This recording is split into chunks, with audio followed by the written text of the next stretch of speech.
No DQ Galaxy, we are live Monday morning, 12:36 a.m. Eastern Time to discuss the 2024 AEW Double or Nothing pay-per-view. It was a spectacle, to say the least. Very long, very eventful, a lot to discuss, so let's get to it. I appreciate everybody watching this, whether it's live, on demand, whatever. Thank you for watching and supporting NoDQ.com and the live coverage. The main event was billed as a shit show. Well, we'll get to it in just a few. We have the buy-in. I'm going to get through the buy-in very quickly. Thunder Rosa versus Deonna Purrazzo. Basic match here. Deonna did pick up the victory. The key of this is that she was grabbing the bottom rope for leverage. Looks like a heel turn for Deonna Purrazzo. We also had AEW President Tony Khan and Martha Hart confirming the 2024 Owen Hart Memorial Tournament. This year, the winners of the tournament will get world title matches at Allin from Wembley Stadium. Seems very similar to the King of the Ring and Queen of the Ring winners getting title matches at SummerSlam, but there you go. And the finals take place July 10th in Calgary, Alberta, Canada. We had the Acclaimed, Max Caster, Anthony Bowens, and Billy Gunn defeating the Gates of Agony, Brian Cage, and the other two guys. No surprise here. You had the Las Vegas Knights mascot helping out the Acclaimed, preventing Brian Cage from using a steel chair. And then the mascot scissored the Acclaimed after the match. Now, let's get to the main card. We kicked it off with Will Ospreay challenging Roderick Strong for the international title. This was a really good opening match. It was Will Ospreay after all. Now, you had the Undisputed Kingdom interfering. They were getting involved, attacking Ospreay while the referee was distracted. And eventually, the Kingdom got ejected from the ringside area. It was one-on-one. Ospreay was selling his knee. Strong was taking advantage of that, trying to put away Ospreay. Could not finish him, though. And Will Ospreay busted out the Oz Cutter. Could not make the cover right away because of his knee. And then Don Callis got off commentary. He was calling the match. And then he went over to Ospreay, told Ospreay to hit the Tiger Driver, the move that hurt Bryan Danielson at Dynasty. Ospreay was going for it. However, he hesitated. He had the flashbacks to when he hurt Bryan, even though Bryan was on this show and he recovered from it. Ospreay did not do the move. Roderick Strong regained the upper hand. But then Ospreay countered the end of Heartache. He hit the Hidden Blade, and then he finished off Strong with the Stormbreaker and scored the 1-2-3 victory. Will Ospreay, your new international champion. No real surprise here. I think everybody expected Ospreay to win. He's not losing to Roderick Strong, of all people.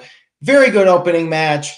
And then we had Adam Cole show up unannounced. He came into the ring and he said that he should be at home rehabbing. He's tired of being disrespected. He had the devil's mask, and sure enough, this was the setup. The lights went out. We had a video package, and then we had the return, the glorious return of MJF after being gone since the end of the year when he lost the title at World's End. MJF was wearing a leather jacket, very similar looking to Triple H when Triple H returned at Madison Square Garden in 2002, making his big comeback. MJF came into the ring. Adam Cole was trying to calm him down, and they were going for a hug, but then MJF gave Adam Cole a low blow. He took out Cole with a brain buster. Hopefully this means Cole is close to being cleared, as he took a bump here. Cole was sent out of the ring. MJF told the referees to get this shit stain Adam Cole out of his ring. And then MJF cut this promo, hyping up his comeback. He said that Adam Cole woke him up, and now MJF is driven by hate and nobody is safe. And MJF made it clear he did not need a New Japan or Vince McMahon to make him. MJF made MJF. He stomped on the devil mask. He gave it an elbow drop, just like Ric Flair. And he then answered the question, like, what's up with his contract? He revealed that he got a tattoo with the AEW logo, a poker chip, and it says, bet on yourself.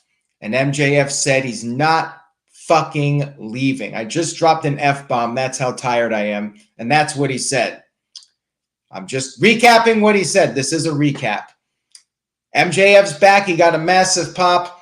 I'm so happy he's back. My only criticism, and this is not MJF's fault, second segment of a show that went 4.5 hours. And I almost forgot about it by the time this was over. Like, it almost felt like an afterthought. MJF coming back, but they had all this other stuff going on throughout the show that it kind of just got lost in the shuffle. Like, this could have been the end of a pay-per-view and been a big cliffhanger for tuning into Dynamite. And instead, it's just the second segment of the show. Building Nexus sent in a $2 super chat. Thank you for that. Says, still think that an MJF versus Elite feud is money. Well, yeah, MJF is money, period. I'm happy he's back. Definitely missed and a big addition to the show. Looking forward to what's next. Maybe they can do MJF versus Adam Cole at All In 1 year. 1 year later, they can run it back. And this time it's to settle a personal score. We'll see what they do. Thank you for the super chat, Building Nexus. I appreciate it. We had the Bang Bang Gang, Jay White, Austin, and Colton Gunn versus the Death Triangle, Pac, Penta, and Rey Fenix for the trios titles. This match was good. Did not need to be on the pay-per-view. I'm going to do this now for every pay-per-view. I'm going to tell you the matches that I think did not need to be on the show. This was one of them. Absolutely did not need to be on the show. So it was a good match. It was competitive. The big angle here, Death Triangle were on the verge of winning the titles, but then Juice Robinson made his return. He's been out of action for a while. He interfered while the referee was distracted, and that allowed Jay White to pin Pac with the Blade Runner. It's fine. Could have been on Dynamite. Didn't need to be on the pay-per-view. So I'm not really going to say too much else about it. We had Toni Storm versus Serena Deeb for the AEW Women's Title. And this was a good match. It was a solid match. The AEW Women's Title match should be on a pay-per-view. But considering everything else that was on this show and everything else they did, much like MJF, it felt like an afterthought. Like, it shouldn't be the third match on a 10-match card. as far as I'm concerned. So I feel like they would have been better just making this the main event of a Dynamite, where it could get the full attention and be in the spotlight. I think this would have been better on a Dynamite. But it was a good match. Serena Deeb got in a lot of offense on Toni Storm. She's the professor, the submission expert, working over the knee. She put on a single leg crab. She was smashing Toni's knee into the mat. And then we had an angle here, which is interesting, possibly setting up a future title match, which people have been expecting for a while. Mariah May was going to throw in the towel, but Luther stopped her. And Toni Storm came out. She grabbed the towel. She thought Luther was going to throw in the towel. She took the towel. She threw it into the crowd, and the match continued. Toni hit Serena with a German suplex. Serena, in defiance, flipped off Toni. Toni hit the Storm Zero. Serena kicked out of that. And then Serena regained control, hit the detox on the apron, and then another one in the ring. Toni kicked out of that. And then they fought in the corner. Toni hit the Avalanche Storm Zero, and then one more Storm Zero, and finally got the 1-2-3 victory. Toni Storm retains, and definitely seems like they're setting up Toni Storm versus Mariah May, which has basically been what people have been expecting since Mariah debuted with the company. I would have cut this match for the show, not because it doesn't deserve to be on the card, but I think it would have been better as a main event of Dynamite, where it could have gotten more of the spotlight and be the focal point. Next up, we had Orange Cassidy versus Trent Beretta. Don Callis was on commentary. Another match that did not need to be on the pay-per-view, in my opinion. Orange Cassidy, this was serious business. He did not come out to the Jane song. Instead, he came out to his old Pixies song, I've Lost My Mind. And it was a good match here with these two. It was personal. Orange was dominated for a while. Trent was targeting the throat of Orange Cassidy. He slapped Orange around, did some trash talking. Orange then put his hands in his pockets, started to make a comeback, but then Trent gave Orange a pile driver on the apron, and then Orange came back from that, gave him a beach break on the floor. He was still feeling the effects of the pile driver. Both guys barely managed to get back into the ring, and it was back and forth. Trent kicked out of the beach break in the ring, and then Trent avoided the Orange punch and then applied a submission, but Orange used the ropes for momentum, reversed it into a pin, and got the win in this straight-up wrestling match with Trent. It was good, did not need to be on the pay-per-view, and then Trent was frustrated. He left the arena, through the crowd, and don't really know what's next here. Don't really care, to be honest. Time to move on with Orange, I think. After this, we had Chris Jericho versus Hook versus Katsuyori Shibata in an FTW title match. Another one that was good, but did not need to be on the pay-per-view. I mean, I think you could have cut out 4 or 5 of the matches on this show, and you would have had like a damn near perfect pay-per-view. Like, you only needed half of the matches. I mean, the thing about WWE is these 5-6 match cards, to me, it's perfect. And AEW, they like to up the ante with the quality. People are paying $50. I get that, which is why I think 6, maybe even 7, but you don't need 10, in my opinion. And yes, I'm ranting about it, but I'm tired and I'm grumpy. So you're going to get the rant. If you don't like it, then I guess you could shut off the video. If you're enjoying it, then thanks for watching. I appreciate you. So anyways, we had kendo sticks. They were hitting each other with the kendo sticks, and Hook and Shibata double teamed Jericho with their sticks, and Jericho pulled out a bag from under the ring that contained dice. It's Double or Nothing, Las Vegas, Nevada, and they were taking bumps on the dice as if they were thumbtacks. We had some table bumps. Jericho was laid out on a table, and Shibata gave Hook an avalanche DVD off the top onto Jericho, who was laying on the table. Table did not break. Then Jericho was just thrown through the table, and Jericho recovered. He went for a Judas effect, but missed. Hook applied the red rum, but then Big Bill showed up to save Jericho. Hook ended up giving Bill a T-bone suplex off the apron through a table, and then Hook and Shibata applied dueling submissions to Jericho to finish him off. But then we had a mystery man show up. A masked man attacked Jericho, or not Jericho, saved Jericho. He unmasked, and it was Bryan Keith. Really? You did this angle where somebody's under a mask, and we're like, who is this? And it's Bryan Keith? Really? To quote The Miz, really? It was lame. I made the mistake of getting my hopes up. For just a moment, I thought, is that Enzo? Like, that would have been cool. Enzo and Cass with Chris Jericho. Maybe I'd finally get into the learning tree. But it was Bryan Keith.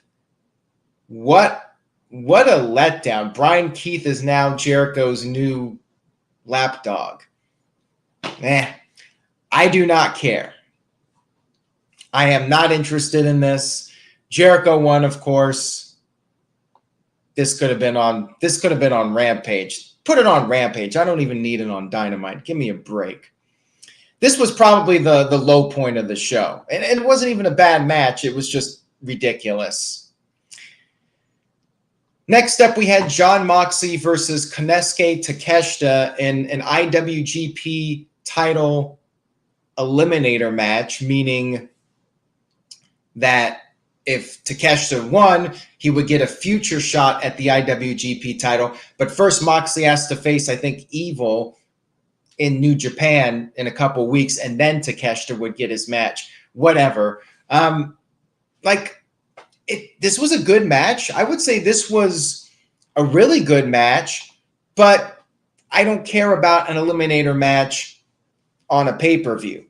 So Moxley's arm was all bandaged up, and Takeshita was targeting it. He was ripping off the bandages. He slammed Moxley's arm onto the apron. He was just working over Moxley a lot. Moxley then made a comeback, hit a cutter, but his momentum didn't last. Takeshita kept going after the bad arm, and Takeshita went for a knee strike. Moxley countered with the paradigm shift. They traded shots. Takeshita then hit his knee strike. Moxley kicked out, and then Takeshita hit Moxley with a Death Rider. Moxley kicked out again. Moxley would not stay down. And then Takeshita brought a chair into the ring at the request of Don Callis. Don Callis wanted him to turn up the aggression, so Takeshita got a chair, but it backfired. The plan backfired. Moxley gave him the stomp on the chair. Referee didn't see it. And then Moxley pinned Takeshita with the Death Rider. Takeshita loses again. I just wasn't a fan of doing this particular match. Like Moxley versus Takeshita without a title on the line, or with a title on the line, or just a regular match, and Takeshita winning, I think would have been a lot more productive than this. Like, I just didn't get the point of doing this match.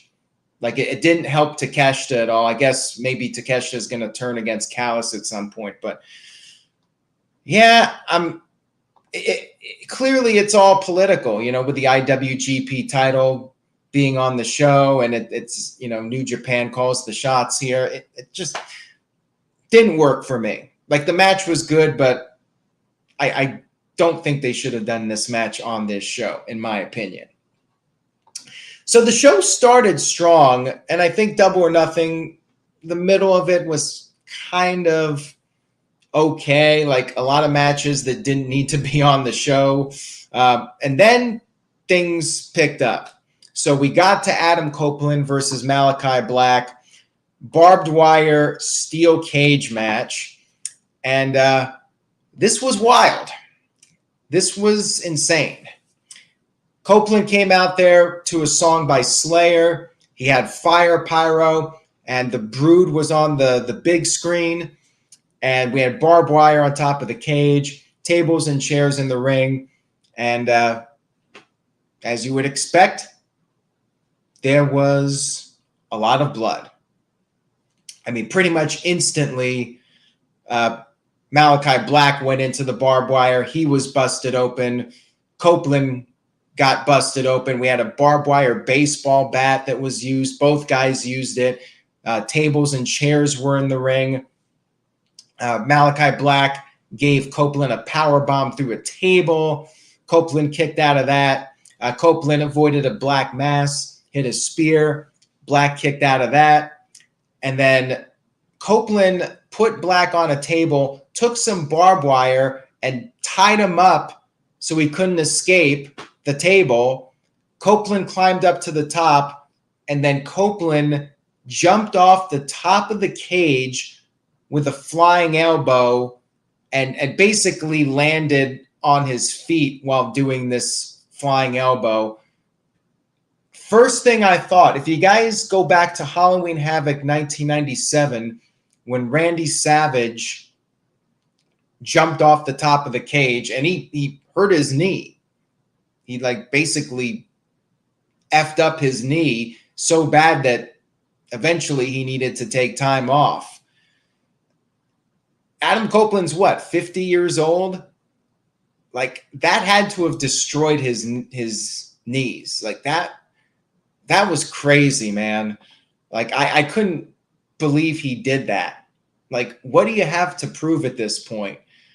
I mean, there's no real safe way to do that, what Adam Copeland did.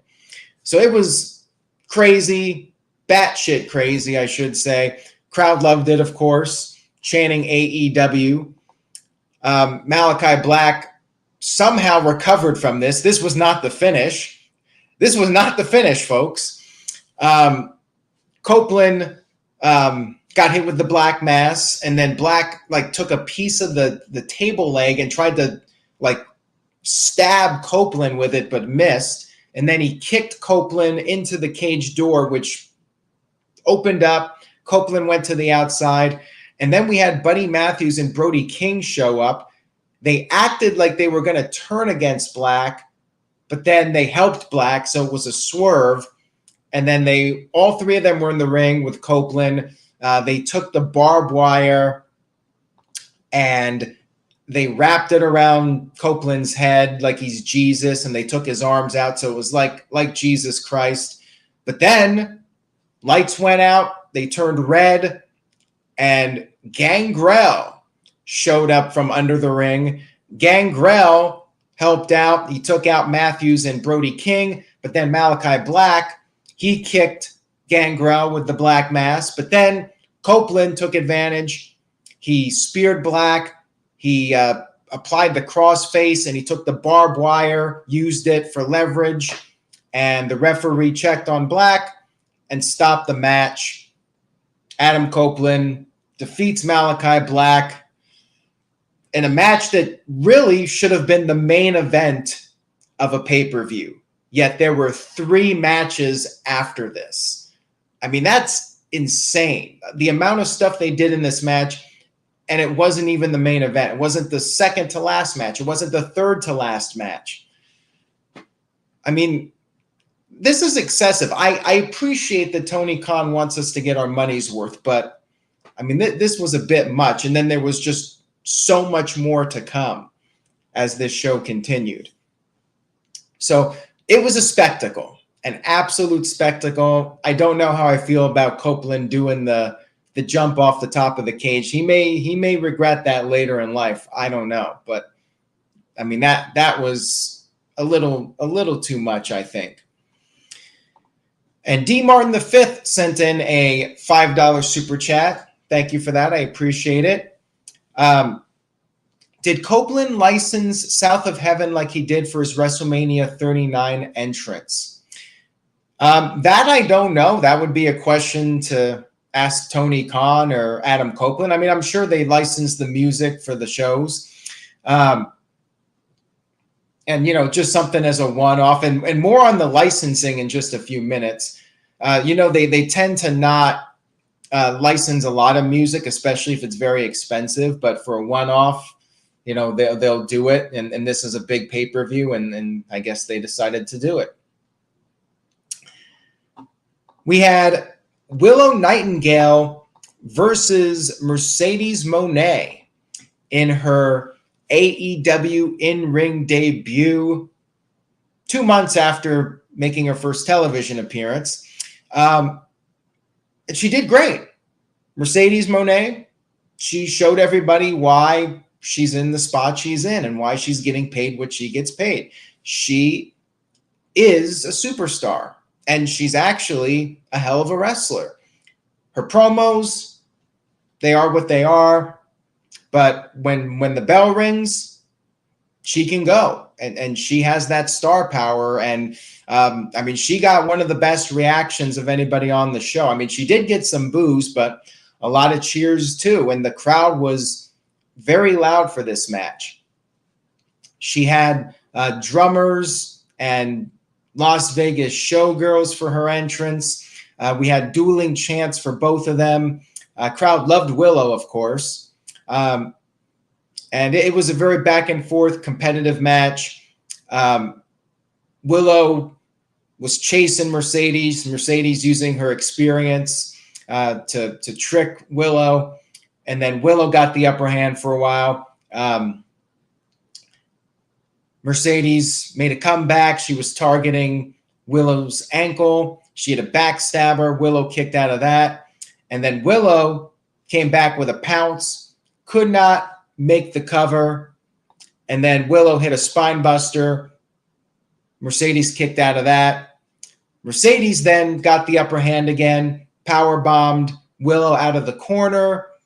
And then they ended up on the apron. Willow drove Mercedes knee first onto the apron and then gave Mercedes a DVD into the corner of the ring, went for a cannonball but missed. And then Mercedes came off the middle rope with a Meteora, but Willow kicked out of that. And then Mercedes gave Willow another Meteora on the floor.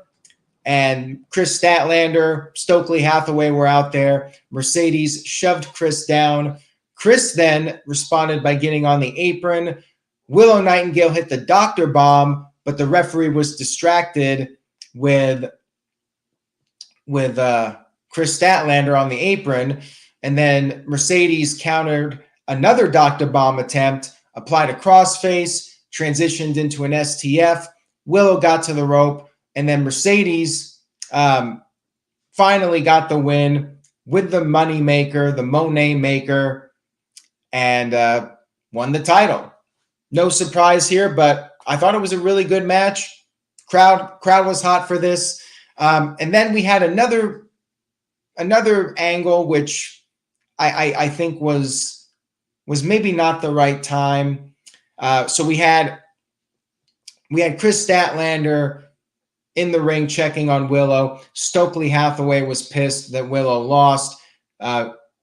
He was yelling at Willow. Chris shoved Stokely, helped Willow out of the ring, but then the swerve.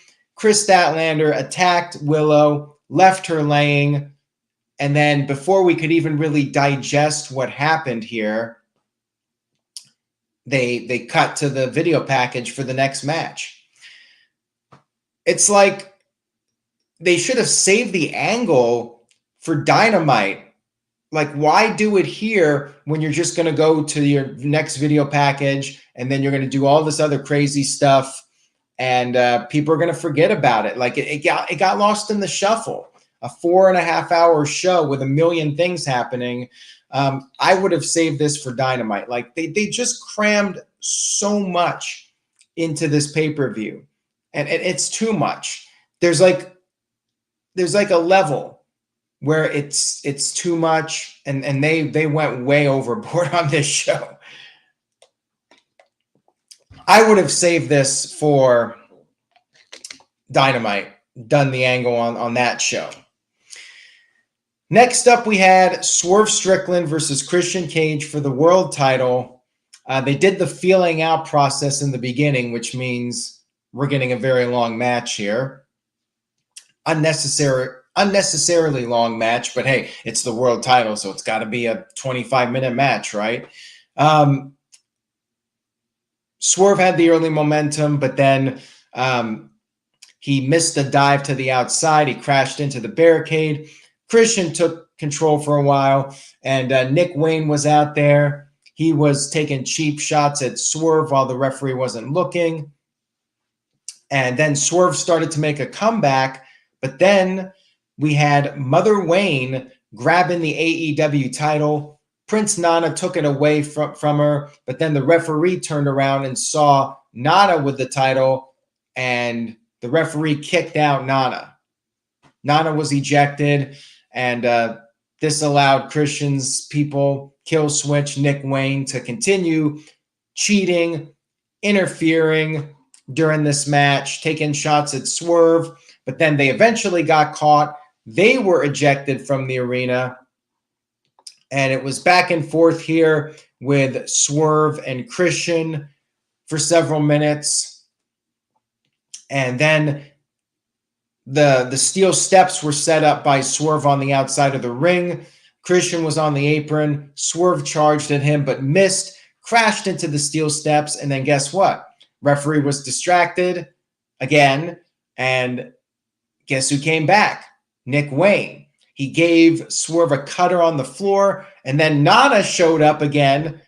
They were kicked out of the arena, but they were back, and Nana chased Nick Wayne to the back, and the match continued, and we had several more back and forth moments with these guys. I mean, it just went on forever on a show that was already very long, and I'm thinking to myself, it's not even midnight, and this match is still going, and we still have another match to come. We have the Anarchy in the arena after this, and we're coming up on midnight. So the match continued. Swerve gave Christian a stomp on the announce desk. They both were barely able to beat the 10 count, and then Swerve avoided a spear. He hit Christian with a house call kick, and then he came off the top of the Swerve stomp, and then one more house call kick, and finally got the win. And Zach, this is the thing where I'm conflicted on it. Like, I appreciate that they put out the effort with the quality on these shows, but I think it's too much. I am sticking with what I say. It's too long, too late in the evening, and because you do so many things, you're oversaturating the importance of the things that are happening. It's like there's so many things to digest. Like, sometimes it's better to have a high quality meal that doesn't make you feel sick to your stomach. Like, if you go to a restaurant and it's the best all you can eat buffet, but you eat so much, you're sick to your stomach. Like, that's not an enjoyable meal. You want to eat a satisfying meal, but not feel sick to your stomach at the end because you ate too much. That's really the best comparison I can make. D. Martin 5th sent in a $5 super chat. Thank you for that, D. Martin. I appreciate it. Says, were they trying to recreate a KO Sami Zayn angle with Chris Statlander and Willow? Seems like the angles like that are overdone.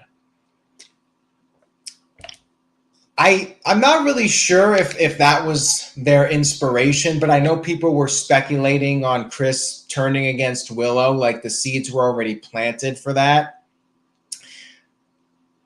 Quite frankly, I haven't watched enough Rampage or Collision to really know what they were doing to set up that angle. I mean, I'm fine with it. I think Chris Statlander needed a change, and Stokely and Willow, to me, really made no sense as a pairing when Willow's a babyface. So I think the heel turn was needed, but I would have saved it for Dynamite, as I mentioned. The world title match was really good. But again, like, it was hard. Like, this match was tough. I was just getting tired. I was trying to preserve my energy for the main event. So it was hard to get into. And of course, I knew Swerve was going to win. So it's just like, can we get to the end here? I still think the execution of it was well done. It was well worked, but I was just kind of ready for the main event. And I shouldn't feel this way about the world title match. Like, I should be like invested in the world title match. Instead, I'm like, man, I'm tired. I just want to get to the Anarchy in the arena. Let's get this show on the road here. Let's wrap this up. And that's how I was feeling at this point. So we had the main event, the Elite versus Team AEW. So you had Okada, Jack Perry, the Young Bucks versus Bryan Danielson, Darby Allin, and FTR. And Justin Roberts, at the beginning, he warned us. He said this was going to be a shit show. He called it the shit show. So Team AEW jumped the Elite during Jack Perry's entrance. Darby Allin ran out there, and he had a face mask with thumbtacks attached. Darby's music was playing. They do this gimmick now where the music plays as they're fighting. But then Matthew Jackson had the music cut, told them to put on the Elite's music, or the Young Bucks' music, the Succession song. So that music was playing for a while. But then Bryan Danielson got on the mic and told them to shut it off, and had the new music put up, which was the final countdown. The crowd was loving this, of course, and it was very entertaining. You know, this is what you would expect. It was goofy, over the top, but it was fun in a train wreck kind of way. And they brawled in the stands, in the concession area. Darby, so this was crazy. Darby and Jack Perry fought outside. Darby Allin was placed in like a bunch of garbage. I'm sure people will have jokes about that. And then Jack Perry got in a bus with Scapegoat written on it and drove into the pile of garbage that Darby Allin was supposedly in. And Jack Perry reacted like he got in a head-on collision and was practically dead. So they were seemingly out of the match. And then Matthew Jackson had the music, the final countdown, cut because he made a joke. It's $200,000 to use, and they're already on a budget. Aren't these guys super wealthy? Why do they care about the budget? I don't know. Anyways, we finally had no music. It was a creative way to stop the music from playing. And then everybody started fighting in the ring. Darby Allin limped back to the ring, went after Okada, and then they powerbombed Darby onto 4 chairs. Darby was dragged to the backstage area, and then they put him on their elevator that the Bucks used for their entrance. They lowered him down. So he was out of the match again. And then remember the first Double or Nothing where Jon Moxley gave Kenny Omega the paradigm shift on the chips, the poker chips, the prop? Well, they had that prop again. So it was a nice little callback to the first Double or Nothing. And Bryan Danielson was given the EVP trigger on the poker chips. So Bryan was out of commission, and the crowd chanted, "Holy chip." That was kind of funny. Then Okada put Dax through a table. Nicholas came off the stage with a senton, putting Cash through a table. Then Jack Perry grabbed AEW president Tony Khan, brought Tony out, threw him onto the stage, and was going to like do something dastardly to Tony Khan. But then Darby Allin came with the flamethrower and set Jack Perry on fire. Jack Perry was on fire. They had to immediately take care of that. Fire extinguishers, people came in there. They were all prepared for it. They must have known that Darby Allin was going to try to set somebody on fire, and they had the fire extinguishers just ready to go. So yeah, he was on fire. They put him out, and Jack Perry was seemingly out of the match. I mean, this is so crazy. So then they're all back in the ring, and Darby's in trouble. They had a cable lowered from the ceiling, and Darby's feet were tied up to the cable, and they raised up Darby. So Darby is hanging upside down. He's upside down. FTR tried to make the save, but then we had an exploding chair. Oh, my God. So Matthew Jackson hit, I think, Dax with an exploding chair. And then Okada put on this glove that had thumbtacks on it and took out Wheeler with the Rainmaker Lariat. So FTR's out now. And then Okada brings out those Reeboks shoes that the Bucks have been selling. And they had not barbed wire, like thumbtacks on them or something. And the Bucks ended up giving Darby the EVP trigger, or the double super kick, I should say. Double super kicks with the tacks on their sneakers while Darby is hanging upside down. And Zach, good point here. Earlier on, when they were outside, Darby threw Jack Perry into a thing of water, so that would explain why he was wet when he came out there for the spot with the fire. So that was actually creative on AEW's part. I give them credit for that. That was well done. But yeah, so Darby was taken out, and then Bryan Danielson came back in there. He got involved. He made a comeback for his guys, but the numbers game caught up with him. Okada hit Bryan with a Rainmaker, and then the Bucks hit Bryan with the EVP trigger. And guess who returned? He was still alive. Jack Perry, despite being set on fire, got back into the ring and pinned Bryan with a running knee. It was finally over. The Elite won. What the hell did I just watch here? The 90s guy sent in a $5 super chat. Thank you for that. Says, all entertainment wrestling. They're good at wrestling, but very mid at entertainment and storytelling side of things. 3.5 Meltzer drivers, LOL. What's funny is at the end, they were like, AEW continues to be the leader in professional wrestling. And I'm like, what we saw, that was more sports entertainment than professional wrestling. And that was like a car crash, that main event. Definitely not what most people would consider professional wrestling. I think people being set on fire would fall into the category of sports entertainment. And Building Nexus sent in a $2 super chat, says, should Adam Cole turn on the Undisputed Kingdom and join the new Elite? I don't think he needs to. Adam Cole's got his own thing going on. He's probably going to feud with MJF. And, eventually MJF will get involved, but, they got their own story they got to finish. So I would say don't do that now. Focus on Cole and MJF and, one thing at a time, and maybe down the line you can revisit it. I don't know. So I'm very tired. I don't even know what to say about the main event. It was very much a train wreck. It was entertaining. This show was just so excessive.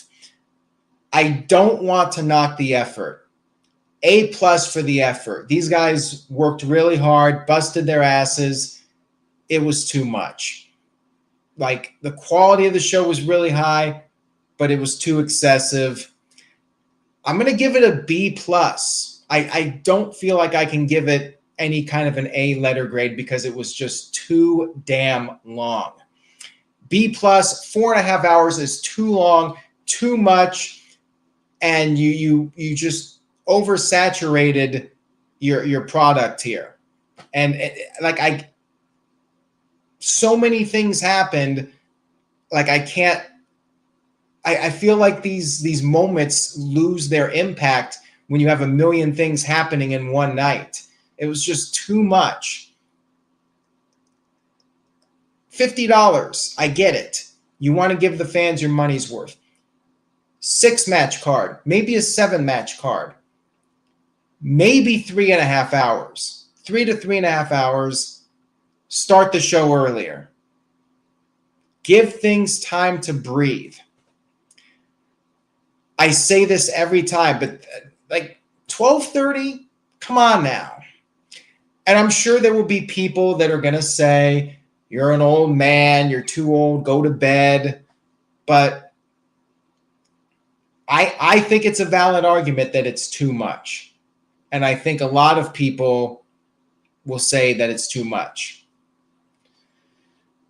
Jeff was not happy with this show for a different reason. I mean, maybe that wasn't the best timing now that I think about it for that Darby angle, you know, when Martha Hart's in the building. But yeah, MJF returned, and it's almost an afterthought. Like, that's crazy to me. Like, why? You put all your eggs in one basket. Spread it out. You're doing almost monthly pay-per-views now. Slow it down a little bit. Jeez. Ah, man. I'm almost at a loss for words. I mean, I've been talking now for 45 minutes, and I just don't know what else to say about it. Like, when the show's over, I should be like, man, I want to see Dynamite on Wednesday. But instead, I'm like, I don't want to watch wrestling for a while. I'm burned out from the Saudi Arabia show and AEW Double or Nothing. Like, I'm burned out on wrestling. The last thing I want to do on Monday and Wednesday is watch more wrestling. Like, it was just so much to digest. And I think it in a way, it's bad because a lot of fans, I'm sure I'm not the only one. And of course, there will be the people that are saying, you know, you just don't like quality wrestling or whatever. But I think most fans are going to be like, this is too much. I can't handle it. So you're doing all this stuff and you're actually being counterproductive by doing too much. That's my take on it. And I'm sticking with it. Tony Khan, I think you gotta slow it down a little bit, shorten the shows a little bit. And I think you'll have a better product, and you'll have people that'll be able to appreciate it more. I feel like I can't fully appreciate the effort that was put into this show because of how long it went. That's my take on Double or Nothing. Credit to everybody that worked hard and put on great performances, and top to bottom, I mean, they put on a great show as usual. But I stand by what I said. B+. Shows are too long. And I give it a B+ because I got more enjoyment out of the WWE show. And not necessarily because the WWE show had better quality, but a 6-match show and 5 on the main card in the afternoon, I just felt like I could get more enjoyment from it. And I felt like I could just breathe in and relax and digest everything. And with this show, it was just difficult to do that. There you have it, guys. Let me know your thoughts.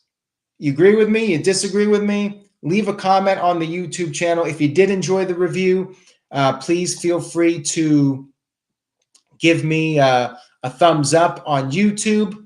I would appreciate that. And maybe consider spreading the word. Tell a friend. I'll be back for Raw. It's 1:30 a.m. I'm going to bed. Have a great night, guys. Take care. Buy a shirt, nodq.com/merch. Say yes to No DQ. And I will see you all next time.